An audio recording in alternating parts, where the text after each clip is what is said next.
Hello guys, আসসালামু আলাইকুম। সবাই কেমন আছেন? আশা করি সবাই ভালো আছেন। আল্লাহর রহমতে আমরা অনেক বেশি ভালো আছি।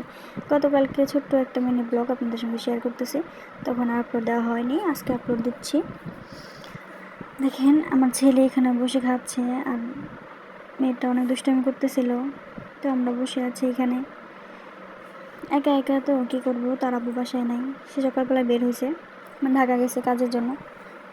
তো দুপুরেও আসে নাই, আসতে সন্ধ্যা হয়ে যাবে, এখন আসে নাই। তো আমরা কি করব, ছেলে মেয়ে নিয়ে বসে আছি। দেখেন সে চলে আসছে। তো সে অনেক কিছু নিয়ে আসছিলো খাওয়ার জন্য, তো আমি জানি না এত কিছু নিয়ে আসবে। বললো তোমাকে সারপ্রাইজ দিচ্ছি, সারপ্রাইজ দেওয়ার জন্য। তো দেখেন ঝালমুড়ি খাচ্ছিলাম, নাগামরিচ দিয়ে বানানো। এটা খুবই ঝাল, আমার ঝাল খেতে খুবই ভালো লাগে, ঝাল খুবই পছন্দ। তো খাচ্ছিলাম একসাথে। দেখেন সে নুডলসও নিয়ে আসছিলো, ঝালমুড়ি, নুডলস, তারপরে পেঁয়াজু আর হালিম, এগুলো নিয়ে আসছিলো আর কি। তো সে বললো যে আমি তোমাকে খাইয়ে দিই। তো দেখেন মেয়েটাও খাচ্ছে আর যে আমরাও খাচ্ছি এখানে। খুবই মজা ছিল নুডলসটা।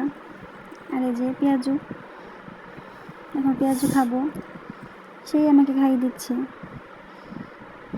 বুঝছেন তো, ভালোবাসা ভালোবাসা থাকলে স্বামী স্ত্রীর মধ্যে সব কিছুই সম্ভব।